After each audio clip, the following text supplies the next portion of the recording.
The five are, so the first one's the separation of Burma, 1937. This sets the precedent. This is the first, this is the thing that really sets everything off. The second partition is begins the same year, the separation of the Gulf states. And that begins with the separation of Aden, which is this kind of westernmost city of India.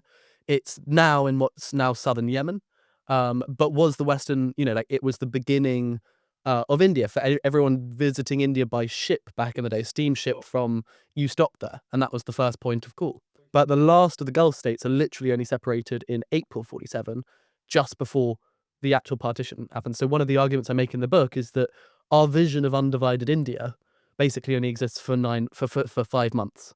This image of undivided India, which stretches from Balochistan to Assam and Nagaland, and Kashmir to Kanyakumari, only exists between April and August 1947. So the other three partitions, very quickly, are the partition of British India. Yes. So that's the partition everyone would think of when we say partition. Partition that everyone would think of, the division of Punjab and Bengal. You've also got the partition of princely India. So one of the things I found fascinating, again, is how much these princely states were not divided by religion in the same way as British India, like the directly ruled bits. But so that's the partition of princely India, and 81% of the modern India-Pakistan border is essentially decided by a bunch of princes, as opposed to Radcliffe. Radcliffe pretty much draws all of the Bangladesh border, the East Pakistan and India border.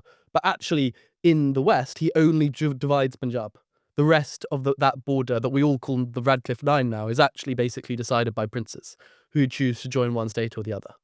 And so we could imagine a very different border. And then, so finally, the fifth partition that I talk about is the partition of Pakistan itself. So in 1971, and we can get into this in more depth later, but a big thing that I argue in the book is that the map of modern South Asia is actually made in 1971. It's not in 1947.